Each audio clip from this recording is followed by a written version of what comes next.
But first I must have a little assistance from the audience. Ah, there's a nice-looking young man right there. Yes, they mean you, Jim. Oh, not me, you, Bud. Me? Go on, Bud. It sounds exciting.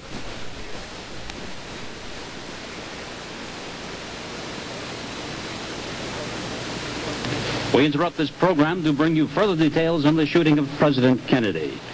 After the shots were fired and the president was seen to slump over and Governor Connally was hit, the motorcade sped on toward the hospital. It took them perhaps 5 minutes to reach the ambulance entrance of the hospitals. Reporters there say the president was lying flat on his face in the car. A man and woman were seen scrambling on the upper level of a walkway overlooking the underpass from which they believe the shots were fired. Lawrence O'Brien, who is the presidential aide, said he had no information on whether the president still was alive. There are fears that perhaps the shots might have been fatal. There are no details as yet. Mrs. Kennedy, who cried out when the shots were fired, blood was seen on the president's face, was weeping and trying to hold up her husband's head, even when reporters first reached the car. Governor Connally of Texas was wounded. He received shots about the body. He, too, fell over. He also was raced to the same hospital. We repeat, as President Kennedy's motorcade was going through downtown Dallas today, what sounded like 3 shots were fired. The president slumped over. Governor Connally of Texas slumped over. Blood was seen about the president's head. He slumped over, fell to the floor of the car. Police and Secret Service men quickly pulled their guns and rifles, but it is not yet known whether they returned any fire. There are fears that perhaps the shots to the president might prove fatal. He was speedily rushed to the hospital. There are no reports as yet. Please stand by for further details. We return you now to your regularly scheduled program.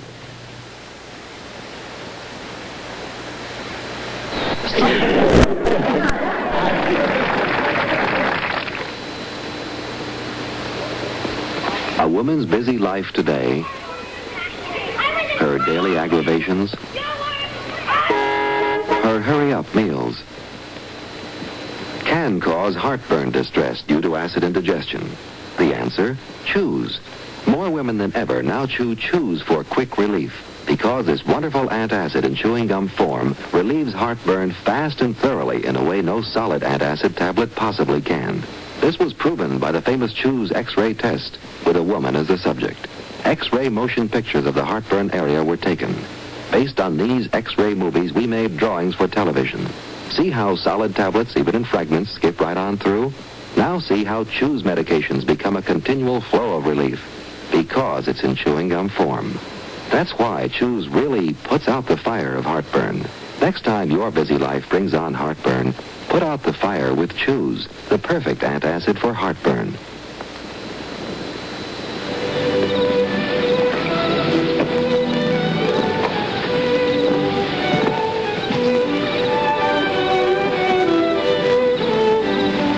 Good night, Bud.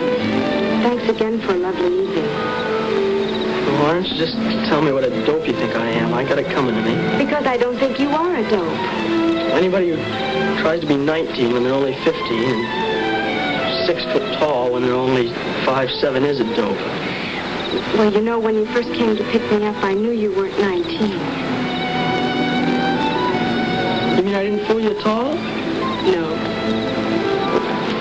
Why'd you even bother with me? Well, anyone who went to the trouble that you did to impress me must have a lot of imagination. Yeah? And not only that, I liked your relatives. Yeah, well, they are sort of nice. Well, so long, Marissa.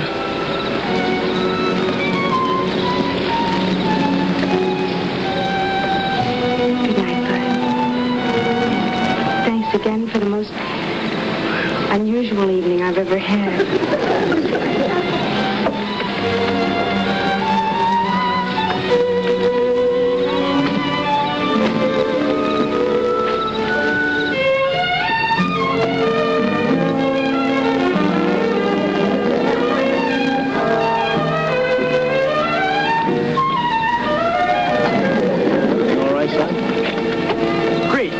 Just great. You know, I've been thinking, if I'm this charming at 15, just think what I'll be like at 19. Get in, Casanova.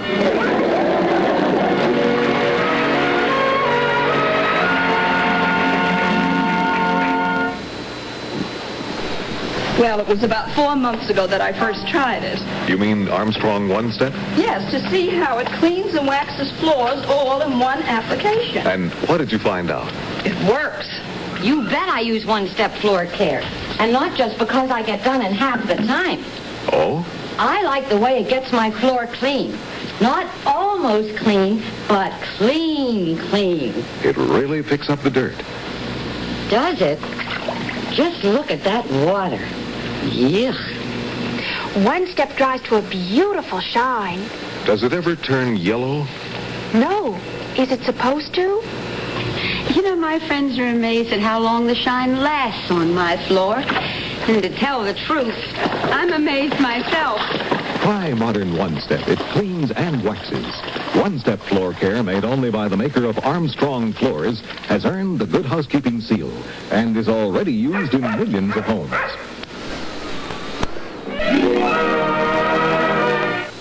She moved straight from the farm to Washington, D.C., and suddenly the whole disarmament question became simple. When she smiles, she disarms everyone in sight, including her boss, the congressman. Oh, that's me, William Wyndham. I'm referring, of course, to Inger Stevens, the farmer's daughter. Join the fun, won't you? Tonight at 9:30, 8:30 Central Time, on most of these ABC stations.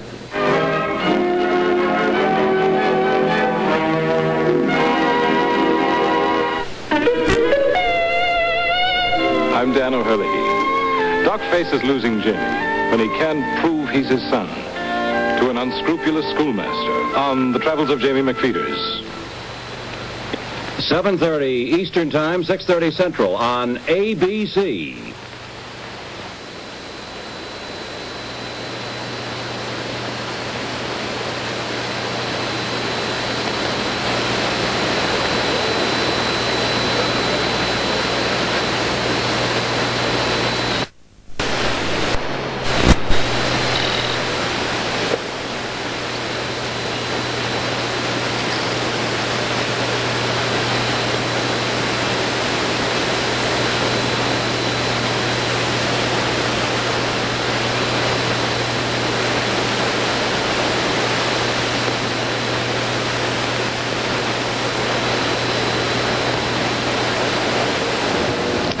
President Kennedy has been shot in Dallas, Texas. He was shot while he was touring town with Governor Connally in the famous bubble car. The bubble was down. Both Mrs. Kennedy and Mrs. Connally were in the car with them. 3 shots rang out, and the president slumped forward, and Governor Connally remained seated upright. So far, the latest word is that they are still alive. Mrs. Kennedy, as soon as the president slumped forward, she grabbed him, she cradled him in her arms, and she said, "Oh no," and tried to hold up his head. Then the car was quickly taken out of line and sped to the hospital. The president and the governor were rushed to Parkland Hospital near Dallas, the Dallas trademark, where Mr. Kennedy was to have made a speech.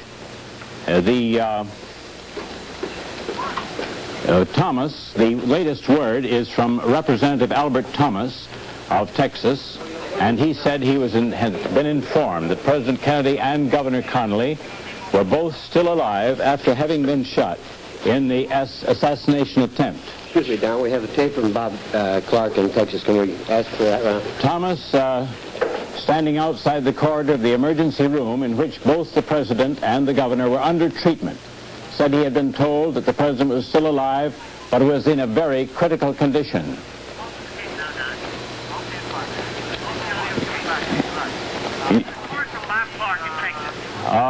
Bob Clark, ABC's Bob Clark, is switching by, is standing beside in Texas, and we will switch there for a direct report from Dallas.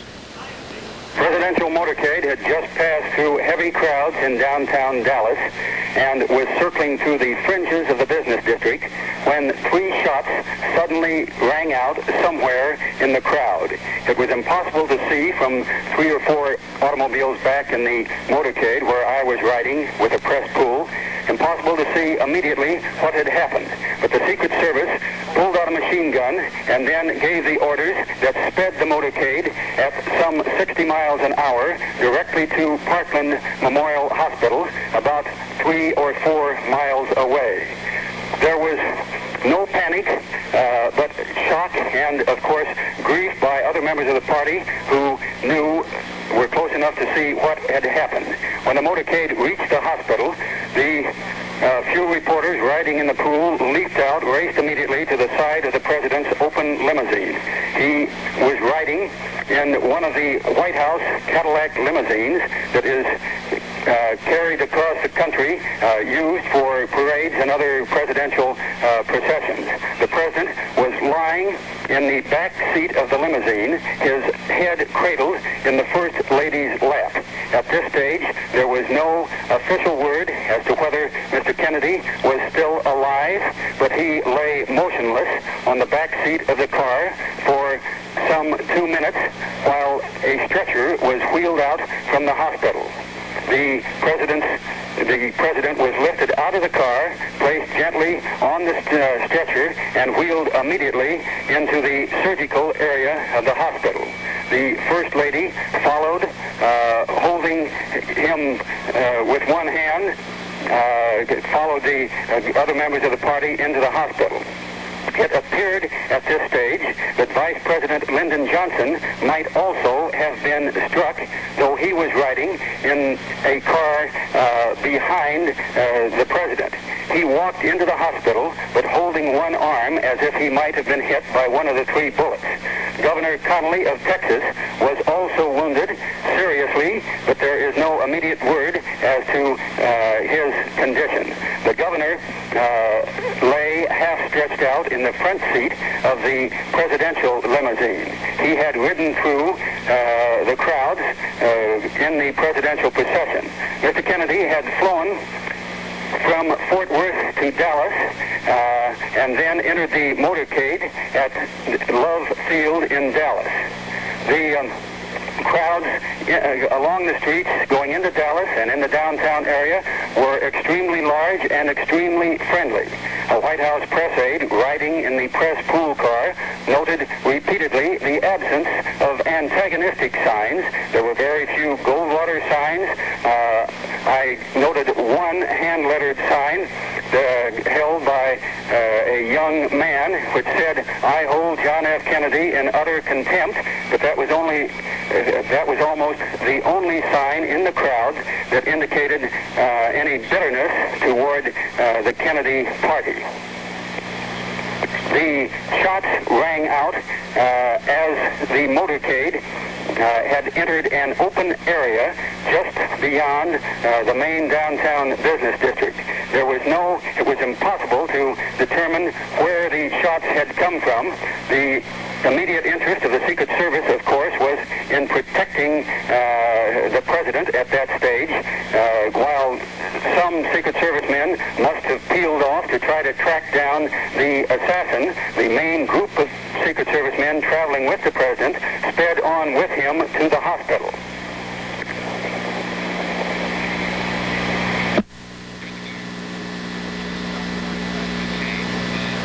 You're going to give me a little more information now. Bill Lord, who is with the presidential party in Dallas, Texas, also has a report from us here. And Bill, I believe you're on the air here with me. Where are you now?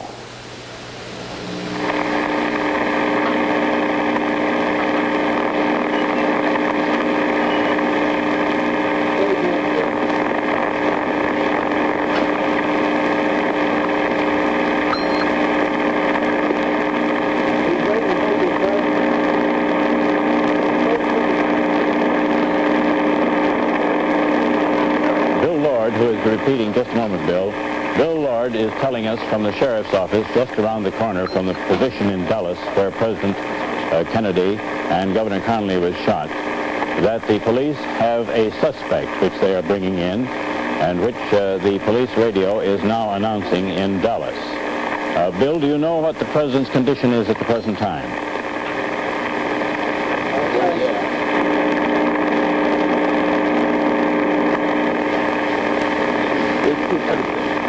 The president and the governor have both been taken to Parkland Hospital about a half an hour ago, and they are still alive. The president is in very critical condition, and a Roman Catholic priest has been called in.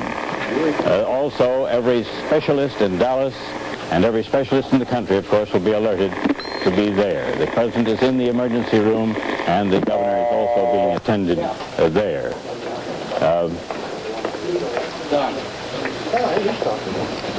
Go ahead, Don. Read what I did there. We can take it.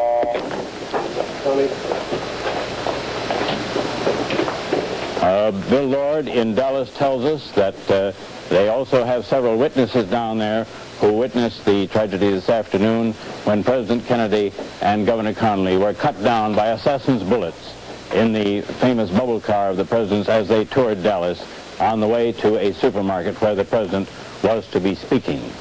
Mr. Kennedy, here is a late reassuring note from Dallas. President Kennedy, according to a member of his staff, is still alive. Here's an important note from Ron Cochran. And now here is a report from Ron Cochran. Thank you very much, Don. I had just returned from lunch where I was called and informed of the tragedy involving President Kennedy. I'm sure that millions of Americans... You can see there's a little confusion here in our studio. I have just returned from lunch. I was called at a restaurant here in New York, advised of the tragedy involving President Kennedy. He was, as you probably know by now, shot along with the governor of Texas in a motorcade in Dallas, Texas, by unknown assailants. So far as we know at the present time, they have not been captured. Now, I'm going to start at the beginning and give you as much information as we have, which, unfortunately, at this time, is not very much. President Kennedy has been shot, as I said, by an unknown assassin in Dallas. He's in a Dallas hospital. The latest unconfirmed report from the emergency room is that he is still alive. Texas Governor John Connally also was hit by the bullets, probably fired by the same gun. We do not know, however, whether it was one bullet or two or more. The two men were riding together in a parade through downtown Dallas. They were in the president's open limousine and were cut down apparently simultaneously, possibly by the same bullet. The president's wife was beside him in the car, and she fell on her knees beside him at the time. Texas Governor John Connally also was shot. It isn't known yet whether he is still alive. When the president was shot, Mrs. Kennedy jumped up and grabbed him and said, "Oh, no." The Secret Service ordered the motorcade to speed on to nearby Parkland Hospital. Associated Press reporter Jack Bell says the president and Connally were shot as the motorcade entered a triple underpass which leads to the Stemmons Freeway in Dallas. Bell said that a man and woman were scrambling on the upper level of a walkway overlooking the underpass. Mrs. Kennedy was weeping and trying to hold up her husband's head when reporters reached the car. The president apparently was shot in the head. He fell face down in the back seat of the car. Blood was on his head. Governor Connally remained half-seated, slumped to the left, and there was blood on his face and forehead. In Washington, the White House said it had no information beyond the reports they had received from newsmen at the scene. Both the president and Connally were rushed to the Parkland Hospital. It's located near the Dallas Trade Mart, where the president was to have made a speech. Even at high speed, it took nearly 5 minutes to get the car to the ambulance entrance of the hospital. Representative Albert Thomas of Texas says that he's been informed that both President Kennedy and Governor John Connally of Texas are still alive. That was a half hour ago. Do you have, Ed Silverman, are you in contact with our reporter in Dallas? Just spoke with Bill Lord a moment ago, Ron. He is there with the sheriff. He merely confirms that both Mrs. Kennedy and Mrs. Connolly have escaped uninjured. They are safe. There are no further details as yet on the condition of the president or the governor, and he has just left the phone for a moment to check with the sheriff on the possibility of the capture of the assailants. Now, just to inform myself, is Bill Lord at the hospital? He is across the street from the hospital with the setup that the sheriff has put into effect there. Well, evidently they are getting things organized to the best of their ability, so that perhaps very soon we'll be getting more comprehensive information. We certainly hope so. In a condition like this, there's a great deal of confusion when things first are getting underway. I'm sure they're getting squared away down there, and as soon as anything fresh comes in, we'll get it right to you, Ron. We have this word here from the Associated Press. President Kennedy was given blood transfusions today at Parkland Hospital in an effort to save his life after he and Governor John Connolly were shot in the assassination attempt.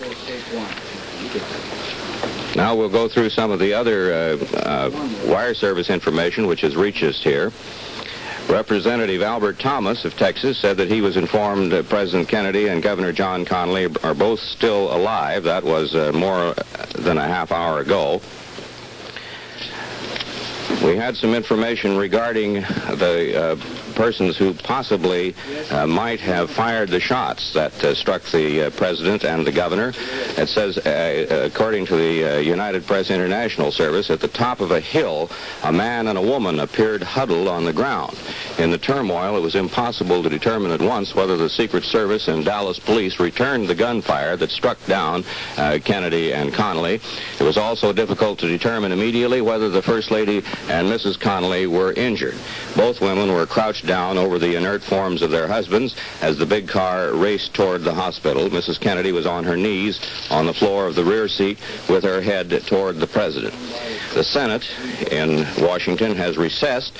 It said it was doing so pending developments in the shooting of President Kennedy in Dallas. Now, this is the latest picture received, taken just before the assassination attempt of the president and his wife as they rode in the Dallas motorcade. When he was hit, Mr. Kennedy was standing up.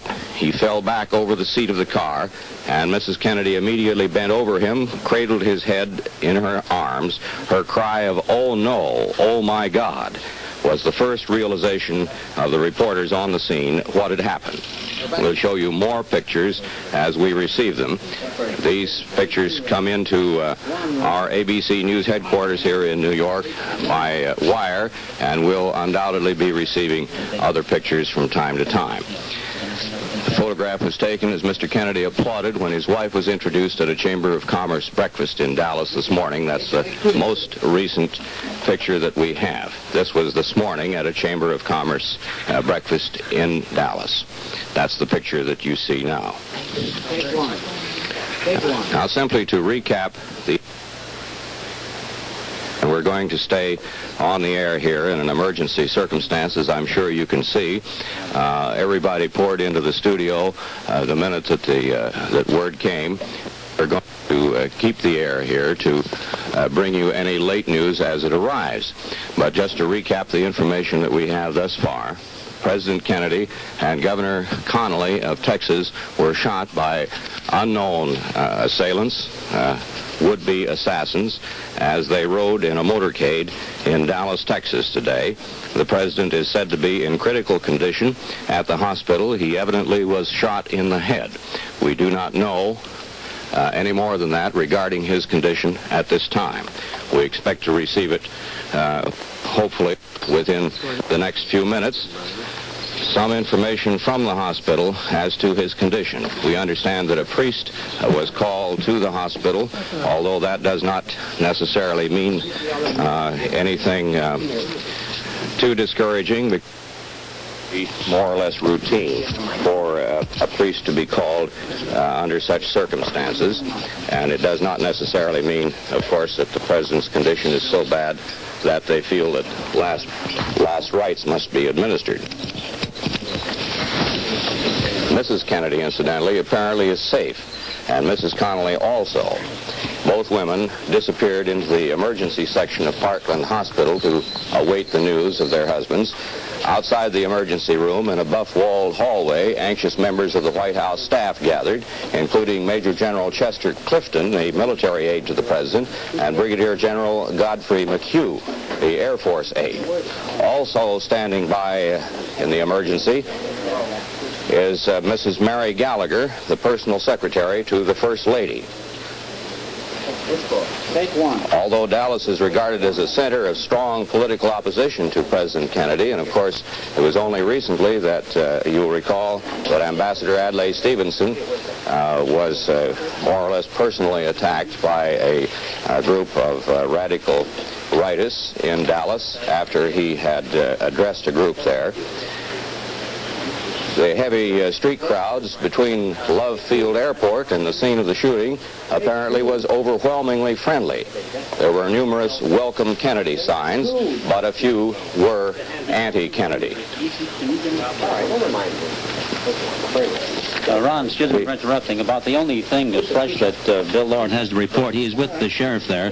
They are now interrogating some 6 witnesses to the shooting. There's been no announcement made as to the details, but the sheriff is speaking to 6 people who claim to have seen the shooting. He has them inside. Just a moment, Bill's coming. There are now 12 eyewitnesses, but no indication as to who might have done it. Is that right, Bill Lord? No, keep While Ed Silverman... Indication, some of the witnesses have indicated that, as to a description of the man, that he is a white male about 30 years old. That's about the only thing they have to go on now, Ron. Well, now, this is this the man that they are reasonably sure fired the shots, or do you know that? Yes, the witnesses say that they saw a white male, approximately age 30 in police parlance, fire the shots, but there have been no details. They're still being interrogated. We will have to find out, of course, how far away this man was and what position he had for firing the shot. It's most unusual, incidentally, that such a thing could happen because of the unusually tight security measures that are ordinarily taken by the Secret Service who guard the president. And normally, any vantage point, a rooftop, and windows which command a parade route are carefully scrutinized and carefully guarded, and men are usually posted on rooftops along a parade route, particularly if there is any reason at all to suppose that there might be someone in the area who would have such ideas as assassination in his mind regarding the president. These precautions, of course, are taken by the Secret Service for all presidents, as they have been for many years. Just to explain what we are attempting to do here, we, of course, because of the emergency circumstances, cannot take you by picture directly to Dallas at the present time. We are setting up facilities to do that and will as quickly as possible, but it is technically impossible to do so right at this present time. Before very much more time elapses, however, we hope to be able to take you directly to Dallas for some on-the-scenes reports from there. In the meantime, we will have to maintain contact with our reporters there by telephone and by whatever other means to bring you the news as it comes through. We have further word here that throughout the parade, the president, before the shooting, was confronted with the evidence of anti-administration feeling in Dallas. Now we have word that we can switch directly to Dallas. We take you now to Dallas, and I'm not sure who your reporter will be.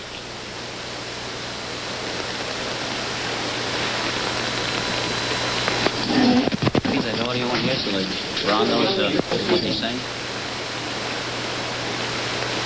You're talking. We're showing the picture. We're going to show it to you now. I can't see the monitor. We're going to get you.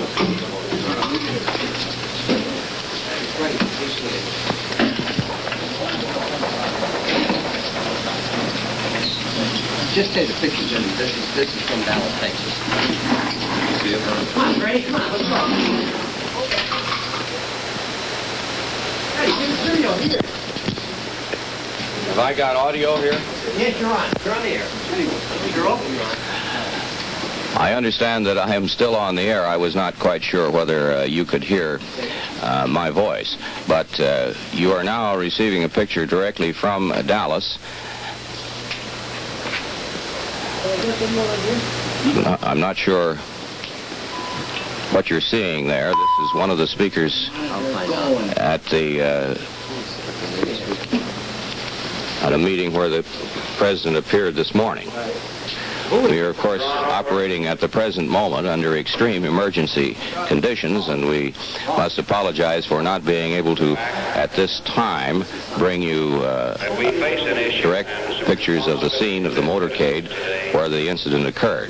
That, of course, will be forthcoming later. It's a matter of sufficient time elapsing so that the film can be processed. Of our God. Will you bow your heads? Draw near us, O God, and sustain us with thy presence, and grant unto us wisdom, strength, courage, to live in keeping with thy law, and to live as free men. Amen. Dr.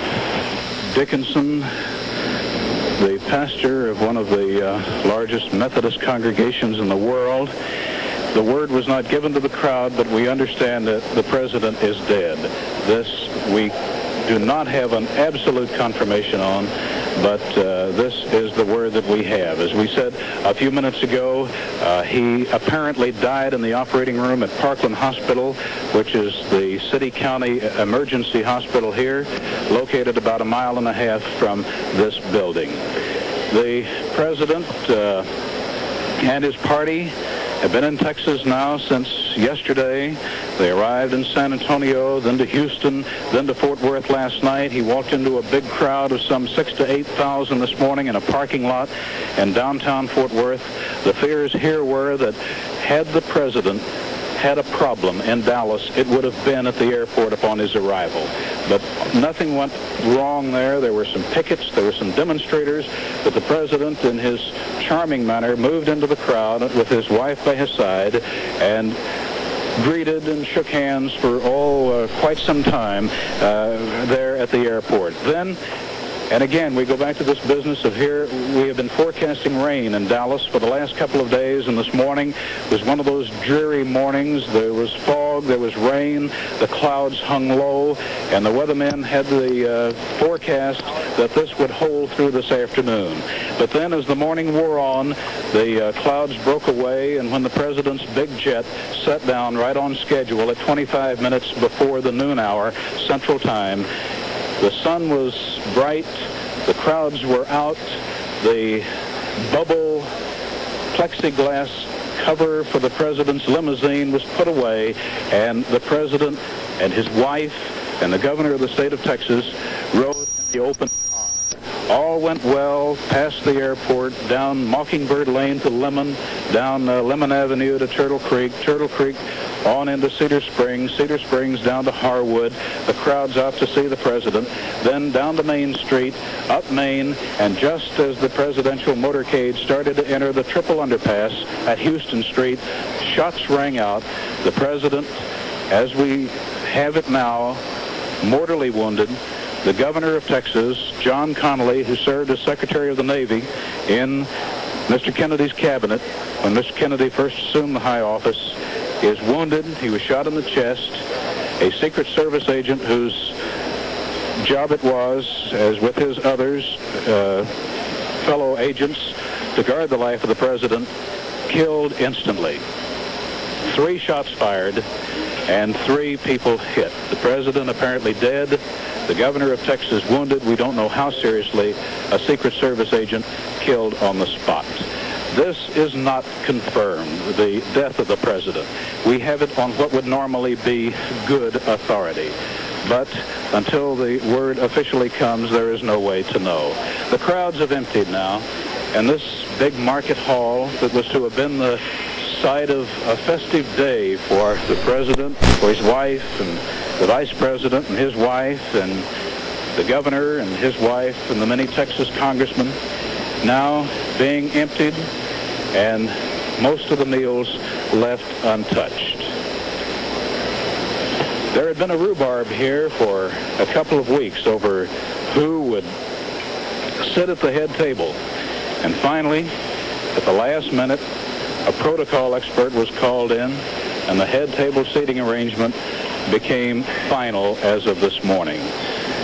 Rift has existed for a long time in the Democratic Party in Texas, and this rift, the Democrats will tell you, whether they be conservatives or loyalists or liberals or moderates or whatever faction of the Democratic Party they belong to in Texas, they all say that this is just an inter-party fight and we can all get together when the president comes to town. Well, finally they did get together. The big bone of contention had been whether or not Senator Ralph Yarborough, who is considered certainly in the liberal wing of the party, would be seated at the head table. He does not get along too well with Vice President Johnson or with Governor Connally. The word was that last night the senator refused to ride in the motorcade in the same car with Vice President Johnson.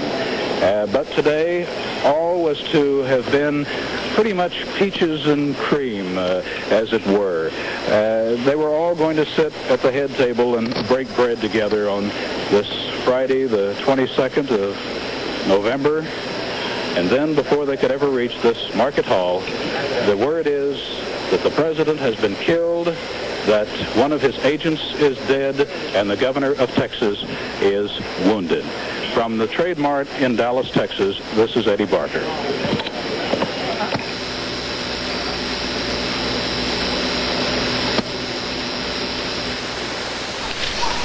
Go ahead, Ron, talk. You heard that report direct from Dallas, Texas. To repeat what was said earlier in the report from Dallas, there is a report that the president has died. However, we must emphasize that this report has so far been unconfirmed. And that report came in a few minutes ago and has not been confirmed thus far. And so we are inclined to disbelieve it. We certainly hope, of course, that it is not true. The president was given the last holy rites of the Roman Catholic Church. A Catholic priest who helped perform the last rite said he did not believe the president was dead at the time. The sacrament was administered shortly before 1 o'clock. Ron, yes, Bill Lord just briefly reported from the sheriff's office in Dallas, and he confirms that the sheriff's office say that there were 4 shots fired, that a Secret Service agent was killed, which indicates the deadly accuracy of these shots. 4 shots fired, 1 agent killed, and both the president and Governor Connally fell by them. Either they were awfully close or using rifles, it would seem. It has been confirmed that the Secret Service agent was killed. Yes, by the sheriff's office in Dallas. And there's also an indication that a young man was taken into custody by the sheriff's office before questioning. He is a suspect. We have a report that an assistant to Governor Connally said he talked to the governor in the hospital operating room, which is the same operating room apparently where the president was taken. He said the governor was shot just below the shoulder blade in the back. He said he asked Connally how it happened, and he said, "I don't know. I guess from the back they got the president too." Mrs. Lyndon Johnson said after a visit to the emergency operating room that the vice president is fine. She was taken back into another first-floor room where Johnson originally had gone. Asked if her husband also had been wounded. She shook her head negatively. She said he had not been. Secret Service men pushed reporters away and permitted no more questions. Of course, you can imagine the confusion, the emergency circumstances, the confusion that must exist around that hospital. Now we understand that we are ready to switch to Washington for a report from there.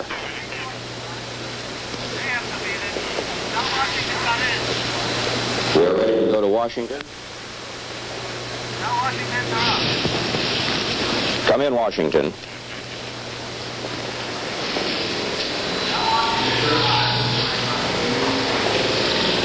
We are ready to switch to Washington for a direct report from there, but for some reason, under the circumstances, we seem to be having a little difficulty with that, which I'm sure will be cleared up in a moment. Come in, Washington. We were told from our control room here in New York that Washington was standing by with a report, but we've been unable to reach them At this moment, I'm sure that in a matter of seconds, perhaps in another minute or two, we will be able to reach Washington. Did you have something else, Ed Silverman? I just thought we might recap for those who probably heard about it just a few moments ago. I think that's a good idea. It happened that the President and Governor Connolly were shot on their motorcade as it entered an underpass while going through downtown Dallas. And when the shots were first fired, there were thought to be 3. That later was confirmed there were 4 shots. The President fell over face down. Governor Connolly apparently was wounded in the body. He fell forward. Mrs. Kennedy leaped up and cried, "Oh no," and tried to hold the President's head up. Blood was seen on the President's head. And a Secret Service agent apparently was shot by one of the assassin's bullets as well. And of course, you have it from there on. Thanks very much, Ed.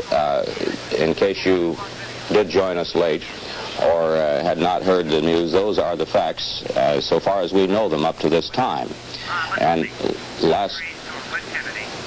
I'm receiving word now.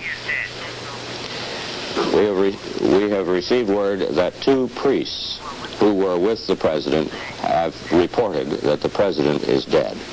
Now here again, we must emphasize that this is not an official announcement. It has not been announced by the White House or anyone in the official party traveling with the President. But the Associated Press quotes 2 priests who were with the President, stating that he died from the bullet wounds or wound inflicted upon him by a sniper. We have to assume that it was a sniper who fired from a considerable distance. The President was given the last rites of the Roman Catholic Church at about 1 o'clock Dallas time.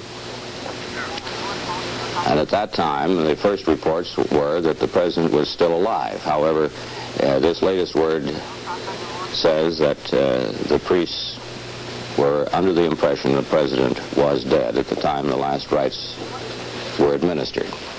Now, we, of course, are going to keep the air here, and we will bring you whatever reports come in as they come in from the wire services, from our reporters on the scene, and from Washington and Dallas directly. We will be going to Washington before long for a direct report from there. Ed Silverman is sitting here beside me. He has a telephone to Dallas and is in touch with our reporter Bill Lord, who is at the hospital and has been in touch with people at the scene. Ed, is there anything new there? No, there is nothing new, Ron. Bill left the phone to check with the sheriff's office. He did confirm the death of the Secret Service agent, the fact that at least a dozen eyewitnesses have been brought in for interrogation, and the fact that 1 suspect has been picked up. He is in there being questioned now. There have been no details. Everyone is being very close-mouthed in the sheriff's office. And, of course, there's a great deal of rumor. Bill mentioned a great deal of rumor, as is understandable at a time like this. So we would hesitate to pass any of that along. We'll stick strictly with the facts as we get them. Thank you, Ed Silverman. Now, we're going to try again to switch to Washington and Edward P. Morgan.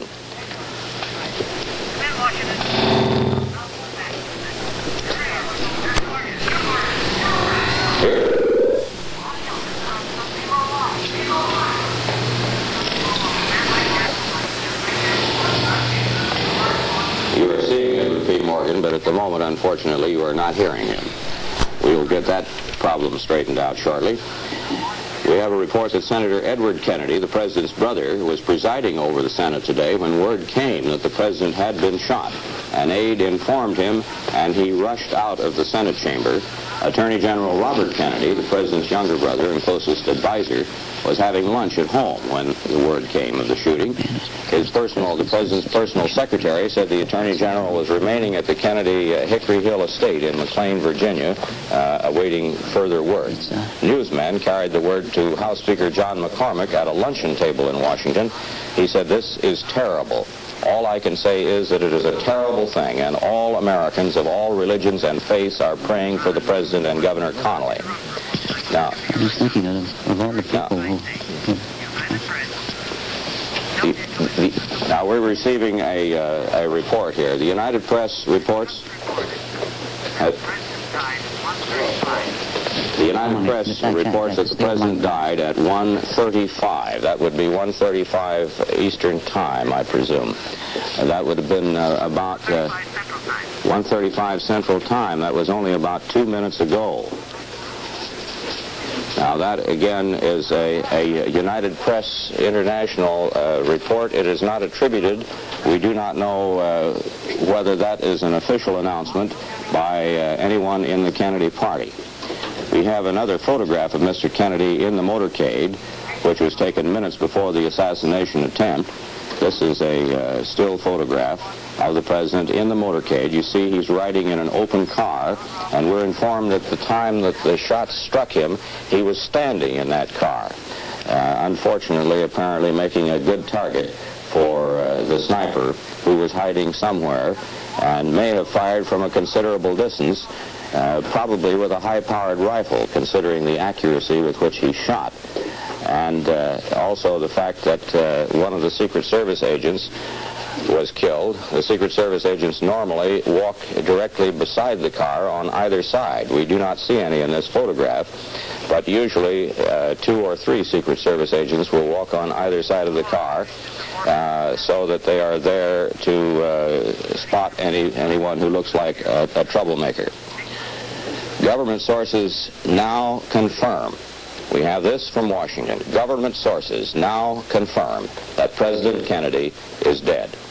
So that apparently is the final word, and an incredible event that I am sure no one except the assassin himself could have possibly imagined would occur on this day.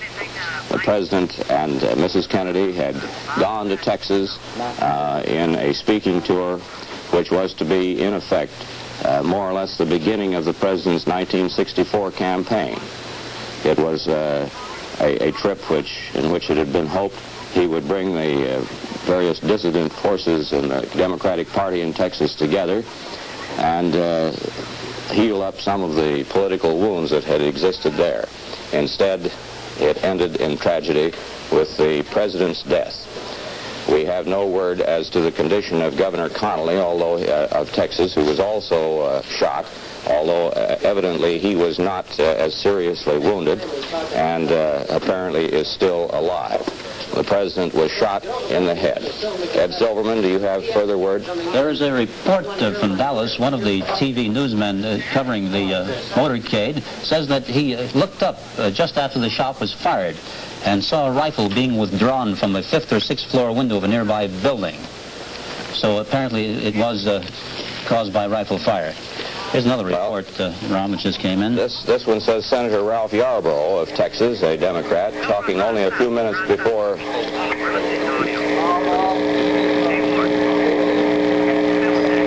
We are now going to bring you an audio report, that is a voice report, from reporter Bill Lord in Dallas. Come in, Bill Lord. Hello, Bill Lord, are you there? Come in, please, Bill Lord.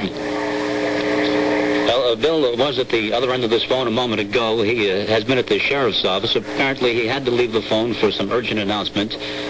We had hoped to bring him to you now, but apparently Bill Lord has left us. We will bring him to you as soon as he comes back to the phone. Now back to you, Ron. Thank you, Ed. Senator Ralph Yarborough of Texas, talking only a few minutes before to newsmen, collapsed in sobs as he told of witnessing the slaying of the President. Senator Yarborough said he was in the 3rd car behind the President. He said, "It seemed to me that at least 2 of the shots came from our right rear. I cannot say about the 3rd. It seems impossible that there could have been more than one sniper. But it seemed impossible to me that there could be even one, considering the security precautions that are usually taken." To recapitulate some of the information which we've already given you, in case you may be joining us late, President Kennedy is dead. He died in a hospital after being cut down by an assassin's bullet while his motorcade was moving along on the outskirts of Dallas, Texas. Texas Governor John Connally also was shot, but there is no word up to this time on his fate. There was a report that Vice President Johnson also had been wounded, but this was denied by Mrs. Johnson.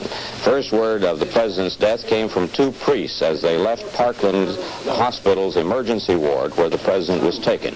Their announcement brought audible sobs from a crowd of scores of newsmen and other citizens. The confirmation of the president's death came quickly then, shortly after that, from Washington. There is no longer any doubt. The president is dead.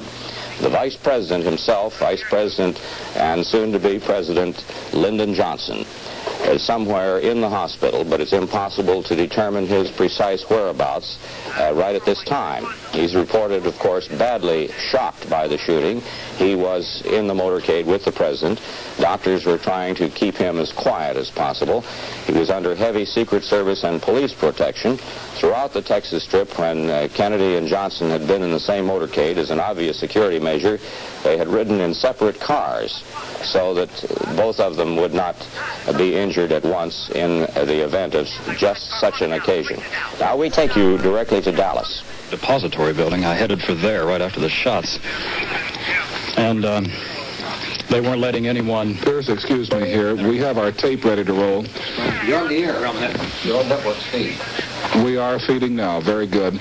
Ladies and gentlemen, from WFA-TV in Dallas, what you're about to see is the first eyewitness report that we could line up. This program went on the air in Dallas, Texas, approximately 10 minutes after the president was shot.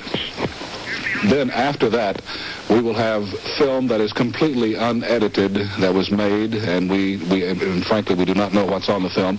So right now, let's run the videotape of the program this morning with the eyewitness. Let's go.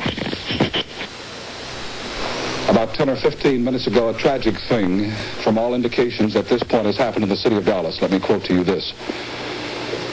And you'll excuse me if I am out of breath. A bulletin. This is from the United Press, from Dallas. President Kennedy and Governor John Connally have been cut down by assassins' bullets in downtown Dallas. They were riding in an open automobile when the shots were fired. The president, his limp body carried in the arms of his wife, Jacqueline, has rushed to Parkland Hospital. And if you'll excuse me if I give some directions and we talk about what we're going to do here for the next few minutes, but Bobby, let's tape this, if you please, particularly the interview with the eyewitness people. It is being taped good. Here's a piece of copy that was rushed to me and was torn off from the United Press in Dallas. President Kennedy has been shot in Dallas, Texas. He was shot as a motorcade left downtown Dallas. Mrs. Kennedy jumped up and grabbed the president. She cried, "Oh no," as the motorcade sped on. An Associated Press photographer, James Algens, 8LTGENS, reports he saw blood on the president's head. The AP man said he heard two shots but thought someone was shooting fireworks until he saw the blood on the president. He also said he saw no one with a gun. We were awfully close. Jerry Haynes, as you know, and Mr. Peppermint, we were awfully close to being an eyewitness. We were standing on Houston Street between Main and the next street over. Jerry, come in, would you please? And the next street over, we watched the president come by and gave him the applaud that is due the office of the President of the United States. And as he turned left, 2 or 3 shots rang out. We thought they were firecrackers until, I thought they did until the last shot rang out and we heard people screaming. And we rushed over in time to see a policeman standing behind one of the fire poles, looking around as if for some place to shoot, someone to shoot at. I'd like to remind you here that as the news comes into the newsroom, we will be on the air. We'll have our eyewitness people here in just a moment. Vicki, would you see if they need some coffee or something? These people are awfully shaken up. They come awfully close. They were in the line of fire. Jerry? I remember, Jay, you said, I thought it was, a firecracker or something like that, and then they followed one shot, and then a second or two later another shot, and then another second or two, and then the third shot, and you said the man's been shot at, and we both turned. No, I said, my God, that's gunshot. That's right. And then we turned right over, we were behind Mr. Leely's statue, and we ran over to the cement wall, and we saw people beginning to scatter in places, and I believe our eyewitness was on the ground. Chair, would you do me a favor? Would you go check in the newsroom now, and as the men come in from the field, or if they have stories, please let me know, and also get someone to check with, we were supposed to take the feed from KRLD. They may still be doing a feed from there. Check and let me know. And until our news crew gets back in, we will sort of use this studio as our headquarters. These people and you will excuse me, I don't want to interrupt you. I'm so sorry because I know that you are so upset, but I would like to talk to you for a minute. It's a little bit awkward, so the camera shots will have to fall as they may. I'm going to stand right here and maybe somebody can give me a chair while we're doing this. May I have your name, please, sir? Bill Newman. And this is Mrs. Newman? Yes, sir. And this is? James Clayton. James, and this is? Billy. Billy, tell me what you saw and what you felt. What happened to you? We had just come from left field after seeing the President and the First Lady, and we were just in front of the triple underpass on Elm Street, and we were at the edge of the curve, getting ready to wave at the President. So you were down under the viaduct, so to speak, weren't you? Well, we were halfway in between on the grass, triple underpass. We were at the curve when the incident happened. But the President's car was some 50 feet still yet. In front of us coming towards us, and we heard the first shot, and the President, I don't know who was hit first, but the President jumped up in his seat, and I thought it scared him. I thought it was a firecracker because he looked, fear. And then as the car got directly in front of us, well, a gunshot apparently from behind us hit the President in the side of the temple. Do you think the first gunshot came from behind you, too? I think it came from the same location. Apparently back up on the mall. I don't know what you call it. For the benefit of nomenclature, all of you folks have gone out under the viaduct, and as you turn, going under the viaduct on the left-hand side, there's some grass. Do you think the shot came from up on top of the viaduct toward the President? Is that correct? Yes, sir. Not on the viaduct itself, but up on top of the hill, a little mound of ground there, the garden. How far away would you say that is from where the President was? A couple of 300 yards, something like that? Well, I have no idea because I didn't see where the gunshot come from. We were looking directly at the President when he was hit. Mm-hmm. And he was more or less directly in front of us, and we didn't realize what happened until we seen the side of his head whenever the bullet hit him in the head. Did you see the blood coming from the President's head? Yes, sir. I don't know if my wife did. I seen that. Yes, sir. It was awful. It is awful. What kind of work do you do, sir? I'm a construction worker, electrician. Is this the first time that you have seen a President of the United States? Did you see him when he was here before in 1961? No, sir. Your housewife Yes, sir. took the day off to come downtown and see the President? Yes, sir, we did. We wanted our children to see it. Mm-hmm. Were you in the line of fire? I noticed, I remember vividly whenever I walked over and looked over the banister there and saw across the street that you were down on the ground so that to keep out of the line of fire. What was the first thought that struck your mind? Oh, I thought it was a firecracker, and I saw the blood, and I had the baby, and I just ran, and I got on top of him and laid on the grass. It just scared me. It was terrible. Did you see anyone else hit besides the... Governor Conley was kind of turned to the side, and he grabbed his stomach. Okay. I'd like to remind you that this is Jay Watson. I'm speaking to you from the studios of WFAA-TV in Dallas. The tape that you just have witnessed was played back approximately 10 minutes on our station after the President was shot this afternoon in Dallas. The tape of the eyewitness, there were others. The two people, as you could see, we were in a state of confusion there at the moment, but at least we did have the eyewitness report for you. In case you have tuned in late, government sources in Washington say that President Kennedy is dead. He was shot at approximately 12:35 this afternoon in Dallas, Texas. The gentleman on my left and on your right is Bert Shipp, who is in charge of the photographers in our newsroom. And Bert, you have some film. Just a minute. Bobby, is the film ready to roll yet? Hello.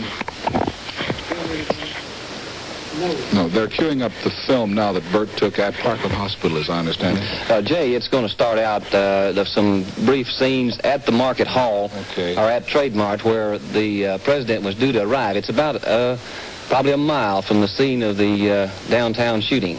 And, of course, we had no word at Market Hall as to what went on downtown. Roll the film. And it was a complete mystery. The police didn't even know. But we knew...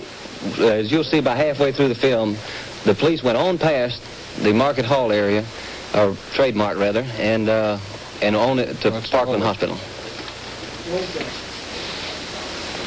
Bob, whenever you're ready, go ahead and roll and let's see what we got. Excuse me. Oh, this is a shot. There we go. Here's Market. There's Market Hall. Trade Mart is right across the street from there. They had a big welcome sign for the president there at the corner of Industrial and Stemmons. It says, "Welcome, Jackie." And now, this was the place where the president was supposed to make his speech. Here's some a gentleman carrying signs. I guess you'd call them gentlemen. They had these signs. They wasn't causing any trouble. They were run off moments after this, told that there was private property and they couldn't be around there. And they wouldn't talk to us other than they said their signs spoke for themselves. Here's some of the crowd, 450 extra policemen called on duty. Everybody waited anxiously. And waited and waited and waited. There's a policeman ushering a fellow by the name of Joyner from Grand Prairie back across the street. The boys had their mouths taped up so they wouldn't be able to answer any questions. Now there goes the president on up the hill there. He's been, this is after we found out there was something wrong. And speeding past. Yeah, and here's the disappointed crowd left there at the Trade Mart. I went up on the roadway there to ask some policemen. Here we go to the hospital. There's homicide detectives in front of us. There's Parkland Hospital. There's the entrance. Police cars all over the place. There is Congressman Wright. He's teary-eyed, as you could imagine. And there's the presidential limousine. The Secret Service men shaking it over. There's Wright again. Wright and Yarborough. There's the Secret Service man is taking a type of a mattress or something out of the back of the car there. And there's Chief Curry. He just couldn't believe it. He had put everything he had into this visit and gave the men all types of instruction. There's inside of a car. I don't know whether that must have been Conley's car. There's some more shots of everybody waiting expectantly. At this time, no one knew anything. Then there goes Ms. Lincoln, the president's press secretary, inside. And there's Yarborough again, Senator Yarborough, and he says the sight was too gruesome to describe. And there's a final parting shot from Parkland. The film and the quality of the film, of course, you can understand, and also the fact that it was not edited. This gentleman is Bob Walker, news director of WFAA Television. Bob, you have some last-minute items there. Just this, that Vice President is on his way to Washington, where he will be sworn in. The President's children are on the second floor of the White House and have not been told as yet that their father was killed. And the White House news staff is under a state of complete, White House staff, I should say, is under a state of complete collapse. First reports said that President Kennedy was shot from an overpass. Our WFAA TV reporter, Mal Couch, saw the gun emerge from the upper story of the warehouse, which has turned out to be the second floor of the Texas Book Depository, which is a familiar sign. Let me interrupt you here. This is Jay Watson and Bob Walker at WFAA TV in Dallas. Let's switch now to ABC in New York. This is Ron Cochran at the ABC News headquarters in New York. Just to recapitulate what most of you, I'm sure, already know by now, President Kennedy is dead. The 35th President of the United States. He was born May 29, 1917 in Boston, the first Catholic president ever elected. He was also the youngest man ever elected president. He was the first American chief executive to face the possibility of nuclear warfare. He risked it with a show of force to protect American interests. Later, he succeeded in achieving an accord with Russia limiting nuclear tests, and that occurred only recently. Now we go to Washington for a direct report from Ed Morgan. This is Edward P. Morgan in Washington. I have just come from the White House. The president is dead. The word came to the White House from a doctor in Dallas. The scene in the White House is a mixture of stunned disbelief, anger, and heartbreak. I saw McGeorge Bundy, the president's chief advisor on international security affairs. His eyes were red-rimmed. He was silent. He shook my hands in silence. By coincidence, I happened to have lunch with Ralph Dungan, one of the president's other top advisors. We drove back to the White House together. On our way back, we saw clots of students at George Washington University standing in the street listening to the horrible news on the radio. When I got to the White House, secretaries were sobbing audibly in the corridors. Charles Horsky, the president's advisor for District of Columbia Affairs, was walking back and forth in the corridor with his hands beating his forehead. Hubert Humphrey happened to be at the lunch that Dungan and I attended at the Chilean embassy, where we both got the news. The senator's first reaction was one of high indignation, and his audible reaction was unprintable. He immediately went to the Senate, where the news had already been given. There is no official spokesman, ironically enough, at the White House at this moment.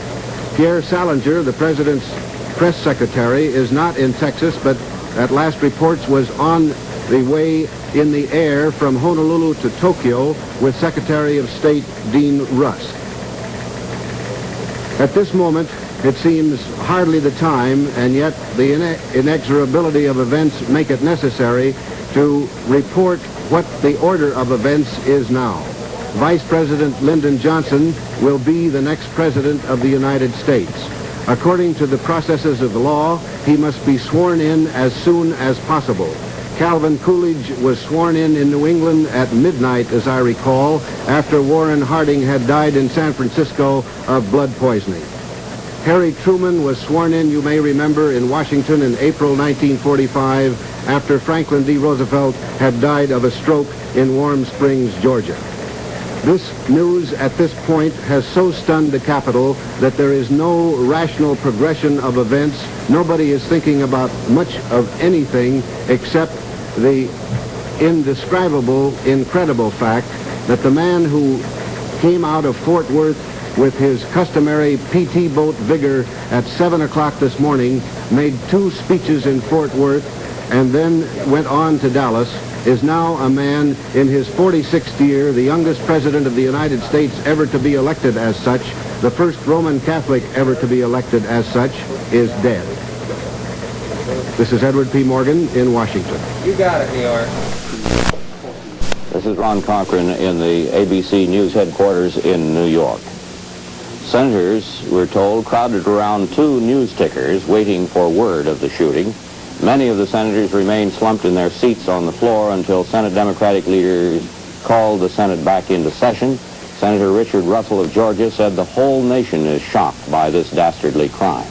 And after a 15-minute recess, the Senate returned and had the Reverend Frederick Brown Harris, Senate chaplain, say a prayer. The Senate adjourned after the chaplain's prayer that President Kennedy's life might be spared. That, of course, was before word came that he had already died. Vice President Johnson's office says it has no information to confirm rumors that Johnson has been wounded in the shooting. That, however, was an earlier word, and evidently the Vice President was not injured, according to all the information we have. We were told from Dallas a few minutes ago that the Vice President is already on his way back to Washington. Possibly he is attempting to get back to the airport. I doubt that he has had time to leave Dallas. In any event, according to the best information we have, Vice President Johnson will not take the oath of office as president until he returns to Washington. On the 7th floor of the Hotel Commodore here in New York, where the Democratic State Committee has headquarters, about a dozen women, including members of the staff, broke into tears. All normal activity ceased in the hotel, and in nearby office buildings, they were crowded around radio and television sets, as I'm sure millions of persons are all over the country by this time. And incidentally, you may have seen, of course, a good deal of confusion in our reports. Quite naturally, all of us in the television and radio industry were taken quite by surprise by this event. Obviously, no one could possibly in his wildest dream have imagined that such a thing would happen. The word came, of course, that the shooting had taken place during the normal lunchtime here in New York, and all of us at all the networks rushed back from wherever we were at the time and got on the air as quickly as possible. And we are still operating under more or less emergency and impromptu conditions, but we are staying on the air to bring you the news, every bit of information as it comes to us from the wire services and from our own reporters in Dallas and in Washington. We have just received word that Assistant Presidential Press Secretary Malcolm Kilduff confirms that Johnson, that is, Vice President Johnson, was not hit by the rifle fire. The new president previously had been reported wounded. So I think that there is no doubt now that Lyndon Johnson is all right. He was not injured in the shooting. Mayor Wagner here in New York was at a luncheon club. When he received the news, he reported he was watching the news of the shooting on television, described the event as a terrible thing. We'll be receiving various comments by dignitaries and others all over the country. The only thing, of course, that all of us can say at this time is that this was a shocking, shocking thing, something which no one could have imagined would happen, and yet it has. President Kennedy was the first president to be assassinated since William McKinley was shot, and that was in 1901, 62 years ago. And this is the first death of a president in office since Franklin D. Roosevelt died of a cerebral hemorrhage at Warm Springs, Georgia in April 1945. There have been only, I guess in this century, only 3 other presidents have been shot at. Besides McKinley, there was an attempt on the life of Franklin D. Roosevelt, in which Mayor Cermak of Chicago was killed, and there was an attempt on the life by a group of Puerto Rican nationalists in Washington on the life of President Truman while he was staying in Blair House at the time that the White House was being rebuilt. That was in 1950. 2 Puerto Rican nationalists tried to gun their way into Blair House and assassinate Mr. Truman, who was taking a nap at the time on the 2nd floor. 1 White House police officer was killed in that shooting and another seriously wounded. One of the assassins was killed in a blaze of gunfire on Pennsylvania Avenue, right across the street from the White House. Guarding the president, of course, obviously is a very hazardous occupation. One of the Secret Service men traveling with President Kennedy was killed by the gunfire today. We have not received word that any others were wounded. Governor John Connally of Texas underwent an operation for the gunshot wound. He was struck in the chest. He was operated on at 2:30 p.m. today. His condition is said to be serious. It's not described as critical, but serious. The governor was not out of the woods, according to the doctors. They say that the vital signs are good, however. The doctor said Governor Connally had a good pulse. His respiration was satisfactory. According to eyewitnesses, Governor Connally and President Kennedy fell simultaneously. We do not know, of course, at this time whether that indicates that they were both felled by the same bullet, which was fired by a sniper. According to our reporters in Dallas, someone saw the muzzle of a gun emerge from a window in a warehouse building along the parade route, or not far from the parade route. We don't know how many shots were fired. There were more than 1, possibly 3 or 4. Do you have any further information, Ed Silverman? Have you received any reports? We've got the phone open here, Ron. We have expectancy of a report from Bob Clark any moment. He, of course, was traveling with the presidential party. Here's something just in.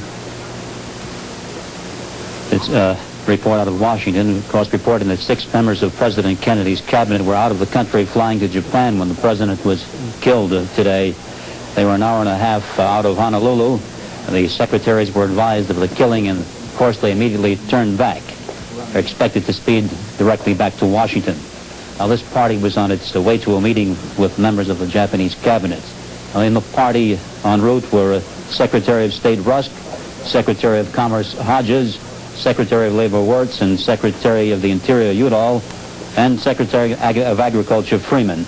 Their wives accompanied them. Of course, when they heard the news, they turned directly back. I think it's fair to say that President Kennedy's administration is perhaps one of the most traveling administrations of all time. partly because of the availability of jet planes and therefore the relative ease of travel, but also because it was part of the pattern of President Kennedy's method of operating. He liked to travel. He liked to go to the scene where things were happening and to see and hear for himself. And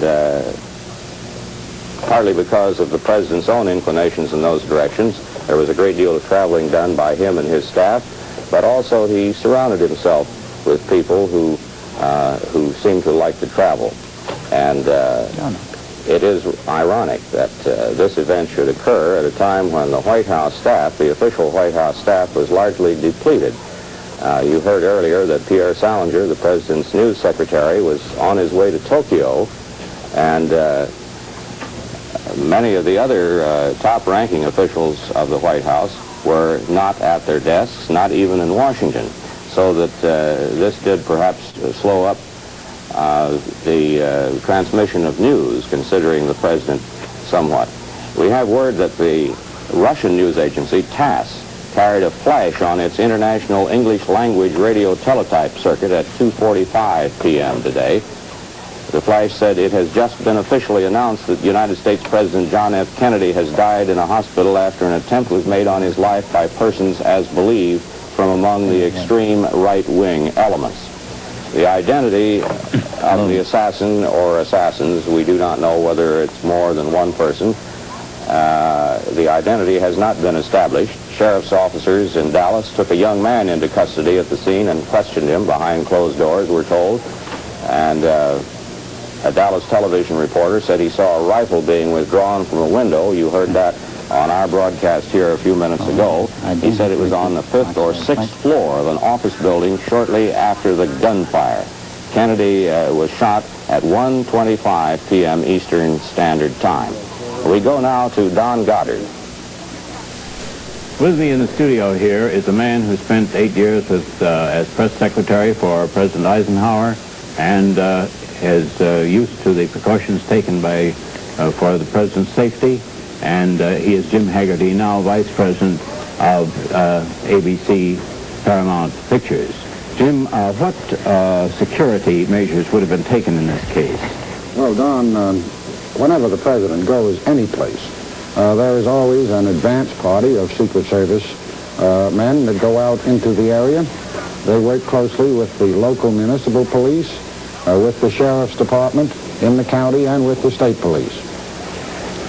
They make the advance preparations. Yep.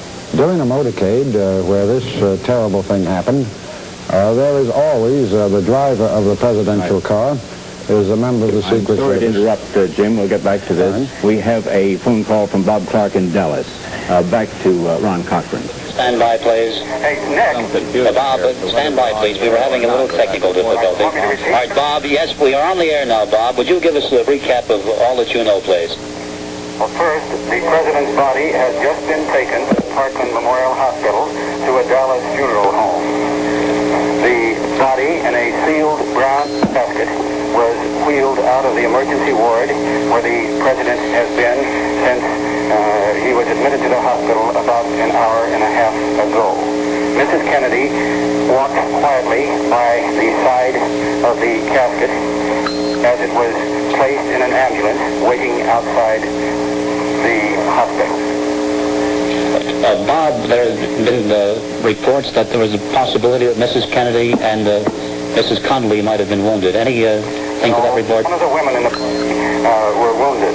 There has been a still unconfirmed report that Lyndon Johnson suffered a heart attack sometime after the shooting.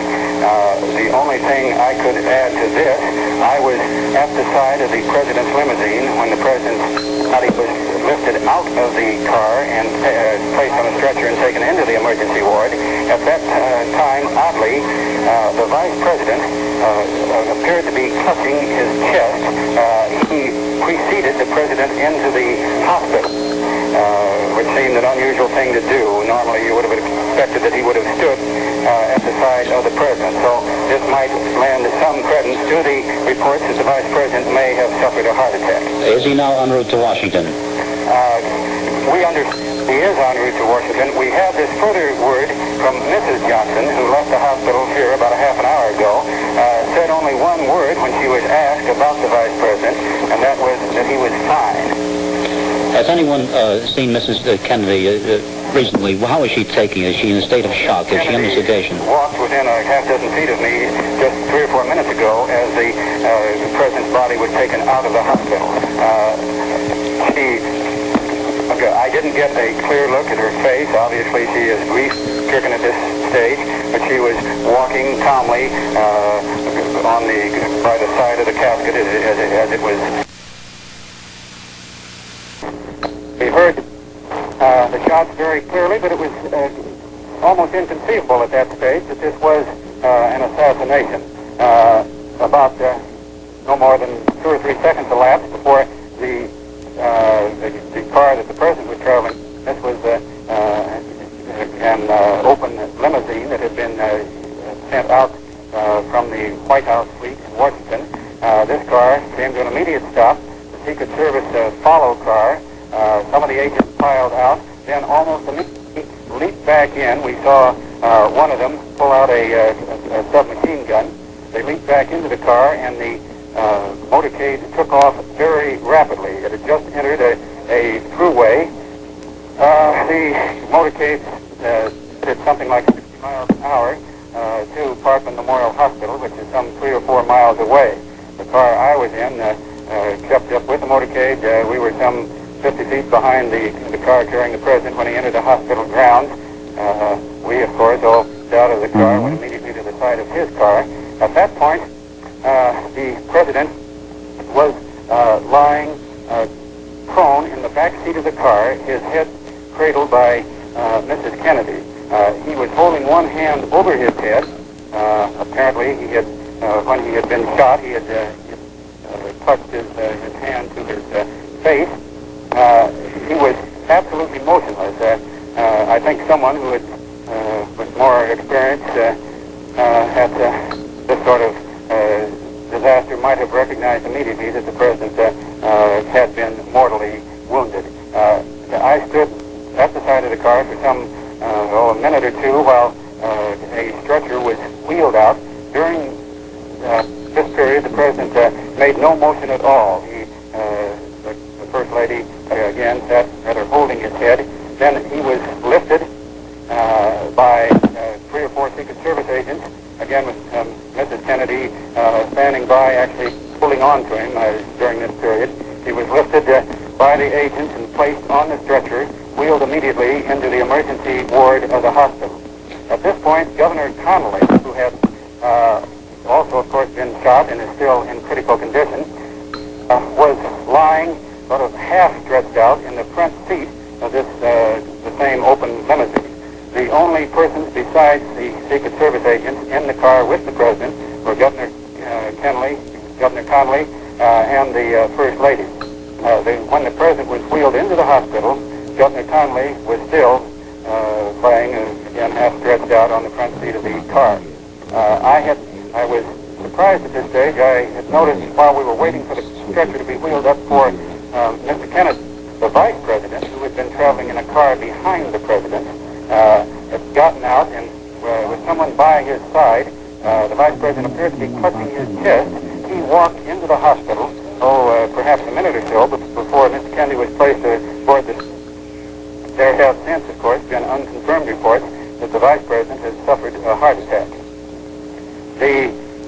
From the time the President arrived at the hospital, we went through almost an hour without any medical word at all. The corridor where he had been wheeled into the emergency ward was closed off to all but Secret Service agents. Senator Yarborough of Texas, who had also been in the procession and in the car with Lynn Johnson, sat weeping quietly in a small hospital room off the corridor. The Secret Service maintained extremely strict precautions during this stage. No one, and that meant absolutely no one, was permitted down the corridor within 50 of the emergency room where the President then lay. The official word that the President was dead was This announcement was made in the lobby of the White House almost an hour after he had been shot. The only development since that time, and we have still had no further medical details from any of the doctors in attendance, the only further development came just a few minutes ago when the president, the bronze casket bearing the president's body was out of the hospital, placed in an ambulance and taken to a Dallas funeral home. All right, Bob, we're going to do something rather unorthodox, but the circumstances call for it. We want you to proceed to a radio station, TV station, WFAA, and give us your reports from there. Call us on our number is Susquehanna 75000, extension 385. Those are your instructions, Bob. Thank you very much for the report. Until we have somebody else here at the hospital, or someone else getting development out, I would not do that at this stage.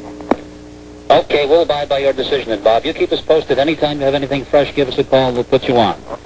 Okay, fine. Thank you. That was Bob Clark and Duff. TV you were just taking, huh? You're on the air, Bob, so we hear you. Thank you very much, Bob. And we'll hear from you later. That was Bob Clark in Dallas. Let's go now to Don Goddard. With me here in the studio is Jim Haggerty, who spent 8 years as press secretary of President Eisenhower, as you know, and who had a hand in the planning of many motorcades like this to prevent the very greatest dread of the thing that has happened today. Jim is now vice president of ABC. Jim, what precautions normally would be taken, and why did they break down in this case? Well, I don't think they broke down. There is always an advanced Secret Service detail that goes to any city and works with the local police, the sheriff's office, the state police in protecting the line of route. So when a president of the United States or any official of our country is traveling in an open car, you cannot guard every single window. You cannot guard every single building. So you have to go for a show of force, an obvious show of police protection. In an open car, or in any car that the president rides in, the driver is a Secret Service man, and the man in the front seat is a Secret Service man. Immediately following the presidential car, there is at least one and sometimes two follow-up Secret Service cars. The drivers of those cars are members of the Secret Service, and the occupants are Secret Service and special assigned men from the municipal police force or the state police force or the sheriff's office. I have seen many motorcades, talked to many officials of law enforcement agencies throughout our country and around the world, and each of them say the same thing, that a rifle shot, particularly from a window of a building, is pretty tough to guard against. But the President of the United States, a man in that office, has to be completely faithless about his own welfare. And fearless. And fearless. And all of our presidents, I think, have done that way. The very fact that at least the suspect has been seized shows that the security was working to a certain point. But this has happened. Attempts have happened before. And Ron Cochran has reported the other events in front of Blair House in 1950 with President Truman, in Miami with President-elect Roosevelt. But the thing that this one a little different than any other was that this was a rifle apparently used with a marksman. In the past, there was only one other man outside of the Puerto Ricans who fired at a president and knew how to shoot a firearm was John Wilkes Booth. All of the other attempts on the lives of the president have been by screwballs who have fired a gun for the first time in their life at the president of the United States. Jim, we now have some film, fresh film in Dallas, and we will go to our Dallas newsroom for that. Jay Watson and Bob Walker at WFAA-TV in Dallas, the ABC News Information Center for this area. The eyes of the nation and the hearts of the nation are with Mrs. Kennedy today, and the eyes of Dallas, Texas are held in shame. We have a film available that was, excuse me, Bob, go ahead. May report this bulletin that a Secret Service agent and a Dallas policeman were shot and killed here today. They were shot some distance from the area where President Kennedy was assassinated. No other information immediately available from there, except one more point here that this Secret Service Lieutenant Eric Kaminsky has said the assassin's weapon appears to have been a high-powered Army or Japanese rifle of .25 caliber. The entire building where the sniper was located was evacuated. If we could get a picture of our map here and show somewhere of the building, it's a Texas school book depository, which means exactly what it says. This is the car where the president was. This is what we call our triple underpass in Dallas. This is the grassy area where, and it was originally thought that the shots came from him here, and now it's believed that the shots came from this building here. We have a film now, and by the way, we have one of the men, someone, and I should say someone, has been arrested in one of the downtown theaters. They don't know if it was the man who shot the policeman or the person who actually shot President Kennedy and Governor Connally. It's in our process. It's being processed now. We'll have that just as soon as possible. Right now, we have an interview with an investigating officer, so let's roll that film, please. Oh, no. You saw a man up there? That's where the guy was.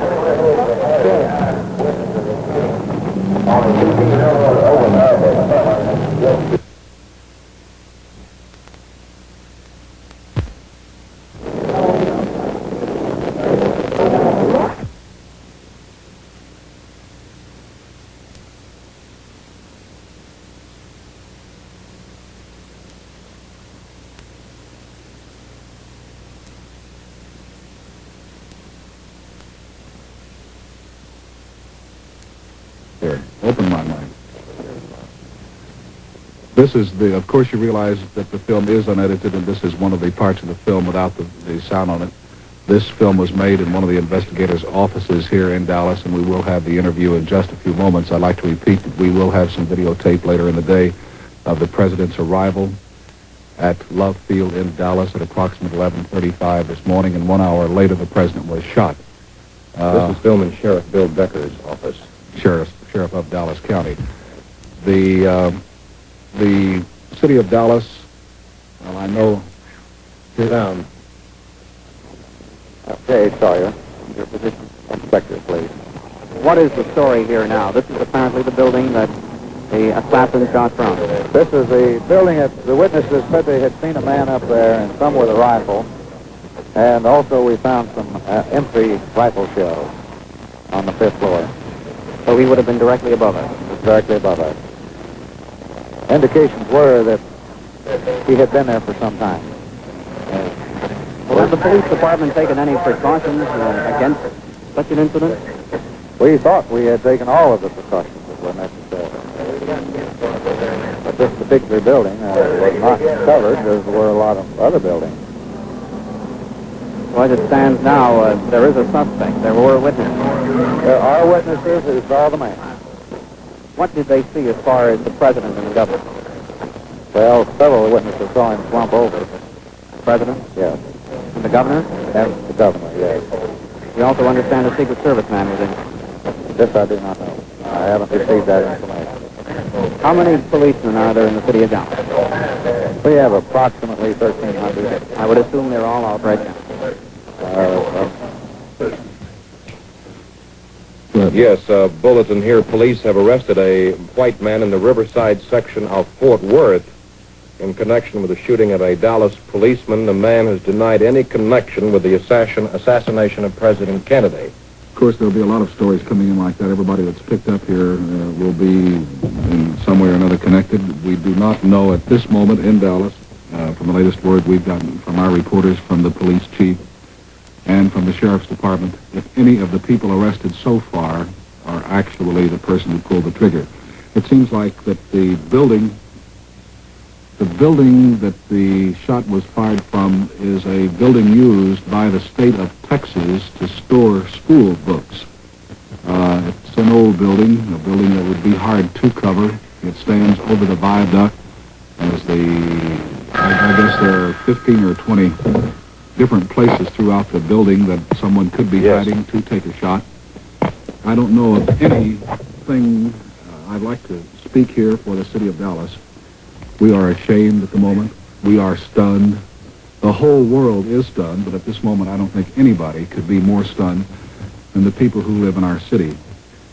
We have, only a few weeks ago when Adlai Stevenson was here, and you're all familiar with the incidents that took place there, and all of us were commenting this morning, and all of us for the last few days have been commenting that we hope nothing would happen to bring disgrace to Dallas. The messages are coming in to our newsroom from all over the state, coming in from all over the world. We will have, how do we stand on our film, Bob? Have you been able to check? Be about 6 or 8 minutes before we do have. In the meantime, let's show the videotape of the president arriving. That's why he's queuing down. Beg your pardon? 1 moment here. We're queuing. We have the videotape of the president arriving this morning, is that correct? Okay, we are now queuing up the videotape of the president's arrival in Dallas this morning, Bob. I couldn't help it. I was at the airport broadcasting the arrival.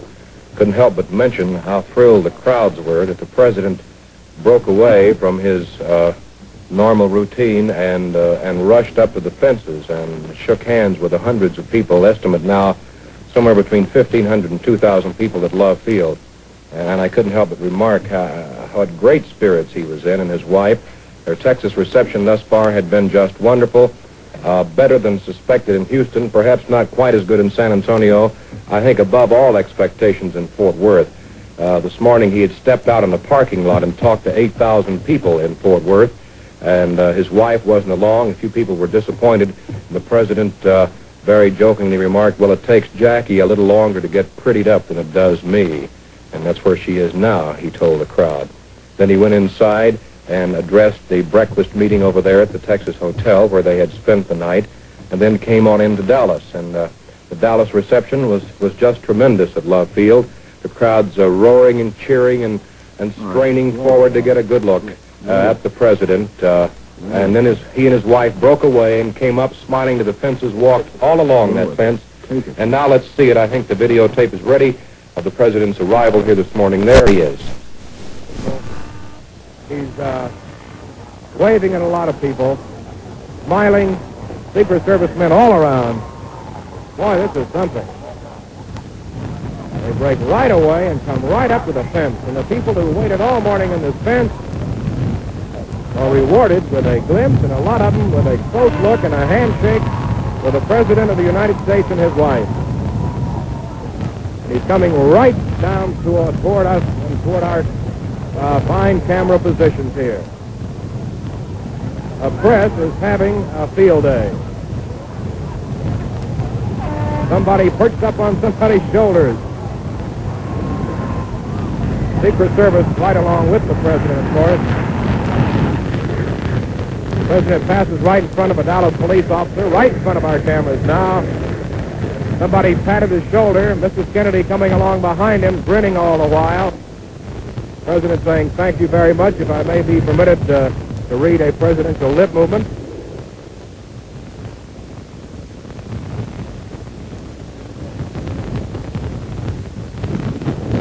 This is a bonus for the people who have waited out here. Now, Mrs. Kennedy, right along behind him. The president still moving over towards some phone booths that were set up for the press. The people surging up toward that fence. But there is a fence, and the president waves goodbye, waits for his wife, and back they go to the car. Governor Conley standing in the car. This is Jim Haggerty. The pictures that you're seeing now on your television set show quite distinctly the Secret Service coverage of the president. There are 3 or 4 Secret Service men right behind the president and Mrs. Kennedy, as Mrs. Kennedy now gets into the car, and the president does. The other man in the car is the governor of Texas, and the Secret Service men are now getting in the driver and the front seat. The other members of the detail have apparently left to go into the follow-up car, which is the car which will be the car immediately behind the president's car in the motorcade. Mrs. Kennedy and the president, as you can see, are leaving. The governor of Texas is in the jump seat right directly in front of the president, and the wife of the governor of Texas is sitting in front of Mrs. Kennedy. The Secret Service are following the car out. They're standing on the running board of the follow-up car, and, as is their custom, until the president's car picks up speed, usually about 20 miles an hour, run alongside of the car. When the car is moving, the Secret Service drop back, jump into the follow-up car, and stay right with him. The driver of the follow-up car keeps his car about no more than 10 feet at the maximum, and usually about 6 feet behind the presidential car at all times, regardless of the speed of the president's car and the speed of the motorcade. The other cars that you see there, I would imagine, are cars for dignitaries and cars for the press corps that follows with the president. One of the cars in the motorcade is a pool car of representatives of the combined news media.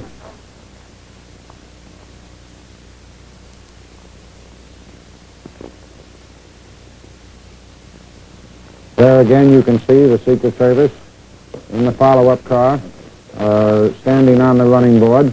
That car, by the way, has very heavy armaments in it. It has submachine guns. It has the necessary. And now, as you see, the president's car is leaving. We're changing out of Dallas. A gentleman just walked in our studio that I am meeting for the first time, as well as you. This is WFAA-TV in Dallas, Texas. May I have your name, please, sir? My name is Abraham Zapruder. Mr. Zapruder? Zapruder, yes. Zapruder. And would you tell us your story, please, sir? I got out and about a half hour earlier to get into a good spot to shoot some pictures. And I found a spot, one of these concrete blocks that I have down near the park near the underground. And I got on top there was another girl from my office. She was right behind me. And as I was shooting, as the president was coming down from Houston Street making his turn, it was about halfway down there, I had a shot. And he slumped to the side like this. Then I had another shot or two. I couldn't say it was one or two. I saw his head practically open up, all blood and everything. And I kept on shooting. That's about all. I think that pretty well expresses the entire feelings of the whole world. You have the film in your camera. We'll try I brought it on the studio. We'll try to get that processed and have it as soon as possible. Right now, we have videotape. A picture of the building of where the bullet came from. Let's take the picture first, then the videotape. Oh, this is videotape now. This is a picture of the hearse leaving Parkland Hospital with President Kennedy's body.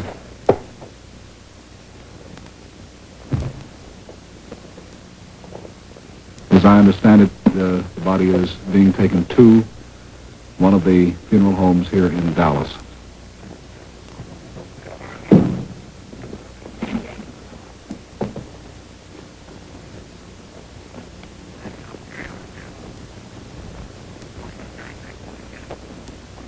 All right, that pretty well covers it, I think. This is the same hospital that President Kennedy visited in his visit here in 1961. It is not, excuse me. This is the outside shot of the hospital and the people who are gathered there. All stunned in the realization that President Kennedy was assassinated in Dallas, Texas today. Now we have a picture of the building. There's a picture of the building one of the boys took showing possibly one of the windows that was used. The top right hand. Okay, which one was it? Let's see if we can figure it out. There it is. There is a picture of the window where the gun was allegedly fired from that killed President Kennedy today. Excuse me, go ahead, sir. That must have been the line of fire that let me know the picture where I was. I was right on that concrete block that I was at. And as I explained before, it's a sickening scene. At first I thought perhaps it sounded like somebody make a joke. You hear a shot and somebody grabs their stomach. I was about 100 yards away from one of our other, the boy and I walked over to see President Kennedy. We were about 100 yards away, and it sounded like there were 3 shots. And after the first couple, I said, my God, they shot the president. And then we walked over and looked down and could see the people on the grass there, and I imagine you were one of the people that we saw there underneath the viaduct. This happened this afternoon about, what time? 12:35. The president died. Something like it. The president died at 1 o'clock. They sounded like, at first they sounded like firecrackers, and somebody next to us said they were shooting off fireworks, but then we realized, it didn't take but a minute to realize that they were loud reports, and for those of you who are familiar with hearing a rifle shot, it was a recognizable sound. The videotape that we have, Bobby, what do you have now? Okay, that completes the videotape coverage for the moment. We will have film back in about 15 minutes of the arrest of a person who could be the person who shot the policeman or the Secret Service man or Connally or President Kennedy, and we'll have that in just a moment. Now let's go back to ABC in New York. Jim, the Dallas Sheriff's Department has found a rifle on the 5th floor staircase of that building you just saw in the picture, the book storage place. It's a 7.65 Mauser, German-made Army rifle, telescopic sight, and 1 shell left in the chamber. 3 spent shells have been found nearby, and apparently they're hooking this as the murder weapon. This is from one of those windows up in the top. Well, Don, as I said a little earlier, I think this, like the Puerto Rican attempt in front of Blair House in 1950, has to be a planned conspiracy. This is the first time in our history when a rifle has been used and fired at a president of the United States. From the photographs of the building, that carry must have been a couple of 100 yards. And whoever fired it must have been a man that could handle a rifle with a telescopic sight, and I understand they found the rifle and had a telescopic sight on it. All of the other attempts, both assassinations and attempts, outside of the Puerto Rican one, was done with a pistol. And with the exception of John Wilkes Booth, the attempted or the assassins of the president fired a revolver at the president for the first time they ever fired again. So this must have been a very carefully planned, terrible tragedy and conspiracy. Again, talking about the security matters, in a large city it is impossible to guard every single window. In the years that I served with General Eisenhower, the only time I ever saw all windows guarded in a line of march was at Tehran, when President Eisenhower went to visit the Shah of Iran. And as you might remember, along about that time, his life had been publicly threatened by the members of the communist conspiracy throughout the world. And they turned out their whole army, and every single window on that line of march in the city was guarded by either an army or a policeman. But that was the only time I've ever seen that. You felt pretty well covered that time. We felt very well covered. But in a city, it's impossible. In a city the size of Dallas or New York, you just can't guard every single window. But it happens. And these are the risks that a president always takes. I'm sure that every single president, I know President Eisenhower personally, in the back of his mind always realized that there was a chance where some vindictive person or a screwball or somebody like that would take a shot at him. It's bootless, Jim, to talk about what might have happened, but would that bubble have bounced bullets if it had been closed? I can't speak with any authority on the bubble that is now used. I can with the bubble that was used by President Eisenhower, and that was not bulletproof. The bottom of the car that President Eisenhower used, and I would assume is the same as President Kennedy, is armor-plated.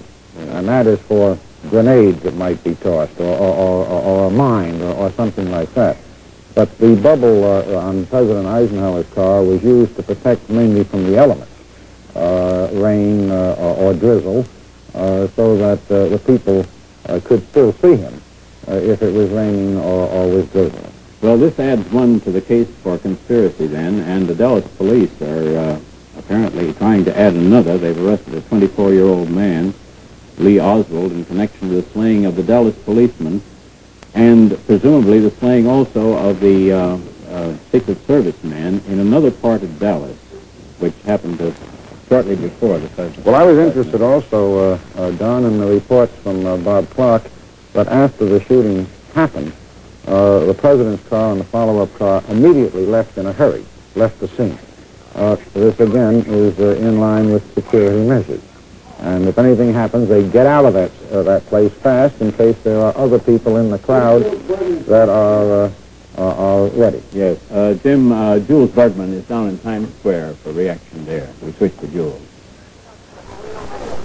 1, 2, 3, 4. 1, 2, 3, 4. Still not receiving anything on the PL. Still not receiving anything on the PL. This is the scene in Times Square as New Yorkers stand stunned. You can see the sorrow on their faces, I think. There isn't, everyone is waiting to hear what's going to happen next, as if... Which isn't in yet? Which is the one you're going to have to use? This isn't in yet? No. How are we going to use this? Just like this. Well, switch it. Switch cords. What are you doing, Morse? This one will be okay. Disgusting.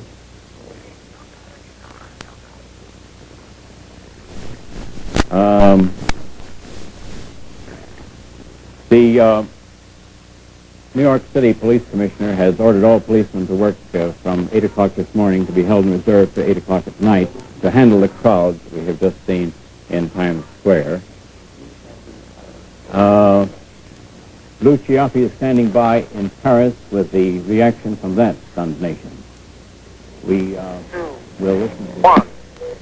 The news of the assassination of the president has shocked all of France. Here in this Riviera city of Nice, where the leading UNR party is meeting in its national convention, the gay convention mood has given way to one of sorrow. Delegates are sincerely saddened. For despite differences that have existed between our two countries, France had faith in President Kennedy. The words being heard now are terrible tragedy, awful, and the universal attitude is this touches not only the United States, but France and all of the free world. The news struck here in France with a kind of bitter irony. This assassination has been the specter that has been haunting France for years. 3 times extremists have tried to take the life of President Charles de Gaulle. 3 times they failed. And the fatalists have been saying, what if they finally succeed one day? What will happen to our country? Who will be able to follow in the general's footsteps? That same tragic question is now being asked about the United States. Who will be able to follow in the footsteps of John F. Kennedy? General de Gaulle himself was reported to have been deeply saddened by the news. Despite the general's differences with Mr. Kennedy, the general had a deep and faith and respect in President Kennedy. Even when he cast mistrust on the future intentions of the United States, he always made it clear that he was not speaking of John F. Kennedy, that the president would keep his word to defend the free world. In the streets of this Riviera city, in the streets of cities all over France, a kind of gloom has settled the country. Lou Ciaffi, ABC. The late dispatch from Washington says that the president's body will be brought to Washington this afternoon. And Vice President Johnson is expected to be sworn in as President of the United States aboard an airliner before flying immediately back to the nation's capital. Governor John Connally of Texas, who was shot at the same time as President Kennedy, has undergone surgery for the wound in his chest. His condition is serious, but he's believed to have a good chance of recovery. And now back to Dallas for a late report from there. Jay Watson and Bob Walker at WFAA-TV in Dallas. We have some late film. Also, we understand that Vice President Lyndon Johnson will be sworn in Dallas. Our video cruiser is on the way. We'll try to have that tape for you later, or at least we will have film coverage of that as soon as possible. Let's roll the film now, Bob, and see what it is. All right. This is some of the motorcade as it ended its drive just minutes before it rounded the turn at which the president was shot and killed.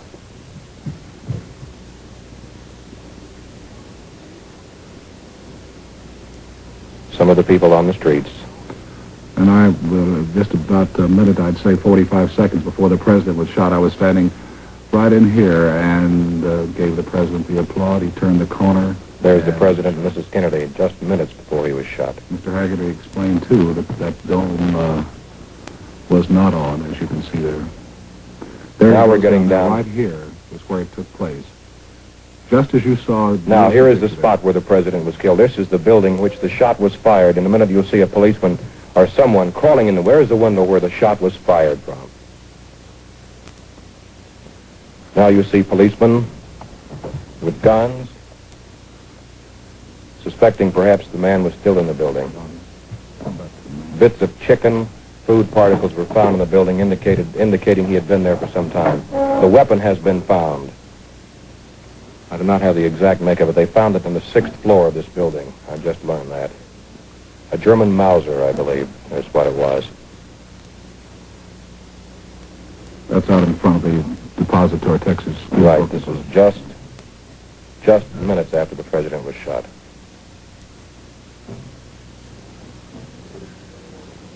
If you remember the picture there where the president turned left in the long shot, it was there that it happened. Dallas County Sheriff Bill Decker. Policemen with the guns, trained. Have no idea at all what who these people may be. Evidently, they're clearing the area, is all I can say.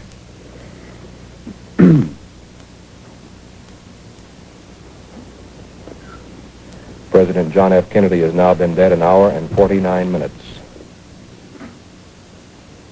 This is the scene where President Kennedy was shot this afternoon, Dallas, Texas, picking up one of the just suspects by the droves, of course, have been pulled off the streets. Now, the picture you see now is tracing the route of President Kennedy up 11th Avenue on Turtle Creek.